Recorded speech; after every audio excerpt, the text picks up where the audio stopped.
Jack Miller has always been one of MotoGP's most adaptable riders, but even he admits the Yamaha M1 wasn't a natural match for his riding style when he joined Pramac for the 2025 season.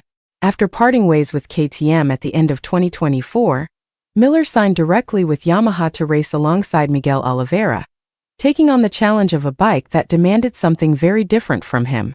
The M1 became the fourth MotoGP machine of Miller's career.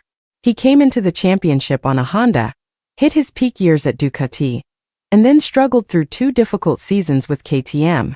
Now, with yet another major transition behind him, Miller says the M1 has surprised him, both in how fast it can be and in how much he's had to adapt to unlock its potential. He describes the bike as a good motorcycle, but one that lives in a different era of performance. Lap times today, he says, would erase anything from just 3 years ago. That evolution makes comparisons difficult.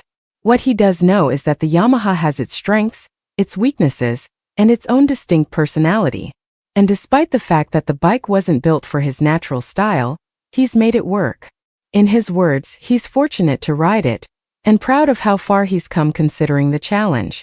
Miller's season wasn't easy, but he became Yamaha's second-best performer behind Fabio Quartararo. With Alex Rins struggling and Oliveira injured early in the year, Miller stepped up, delivering 5 top 10 finishes, including a standout 5th in the Americas Grand Prix. He ultimately finished 17th in the championship, ahead of both Rins and Oliveira. Those results earned him another year at Pramac, while the team made room for Toprak Razgatlioglu by releasing Oliveira.